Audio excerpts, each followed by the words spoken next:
અમરેલીના જાફરાબાદમાં ભાજપના ઉમેદવારો થયા બિનહરીફ.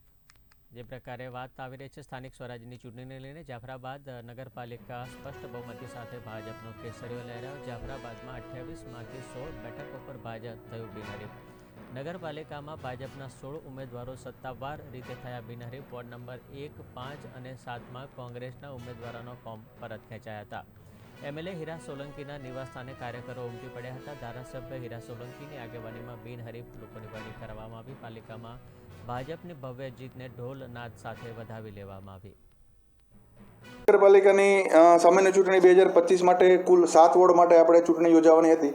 એમાં આજ દિન સુધી જે 7 વોર્ડ માટે 28 સીટ માટે કુલ 57 ફોર્મ અમને મળેલા. 57 ફોર્મ પૈકી એક ફોર્મ આપણે મેન્ડેટ ન મળવાના કારણે અમાન્ય થયેલું છે.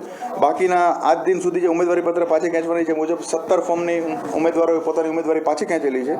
એટલે હવે કુલ પરિણામ જોતા 23 સીટો એ સામે જે છે એ ઉમેદવારો હરીફાઈમાં રહે છે અત્યારે.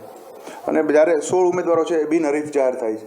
વોર્ડ નંબર 1, 5 અને 7 જે છે સંપૂર્ણ બિનહરીફ જાહેર થાય છે. બાકીના વોર્ડ છે પાર્શિયલ, એટલે કે કેટલીક મહિલાઓ સીટો માટે અથવા ઉમેદવારી જે સીટ નક્કી થયેલી છે એ માટે સીટ જેટલા પૂરતા ઉમેદવારો મળતા એ સીટ બિનહરીફ જાહેર થાય છે. પ્રવાદ કુલ 28 સીટમાંથી 16 સીટ બિનહરીફ થવાના કારણે સંપૂર્ણપણે નગરપાલિકા ભારતીય જનતા પાર્ટીની બનવા જઈ રહી છે.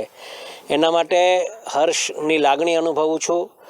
મવડી મંડળનો ખાસ કરીને તો હું આભાર માનું છું, પ્રદેશમાંથી, જિલ્લામાંથી એમનો આભાર માનું છું કે જે પ્રમાણે પસંદગી ઉમેદવારોની કઈ રીતે એ પ્રમાણે ઉમેદવારો ખરા ઉતર્યા છે અને પ્રજાએ અમારા પર સંપૂર્ણ વિશ્વાસ મૂકીને 18 વર્ણના લોકોએ અમારા પર વિશ્વાસ મૂકી અને ભારતીય જનતા પાર્ટીના ઉમેદવારોની બિનહરીફ જે ચૂંટાઈને આપ્યા છે. હું પ્રજાજનોનો આ મત વિસ્તારનો ખૂબ ખૂબ આભાર માનું છું.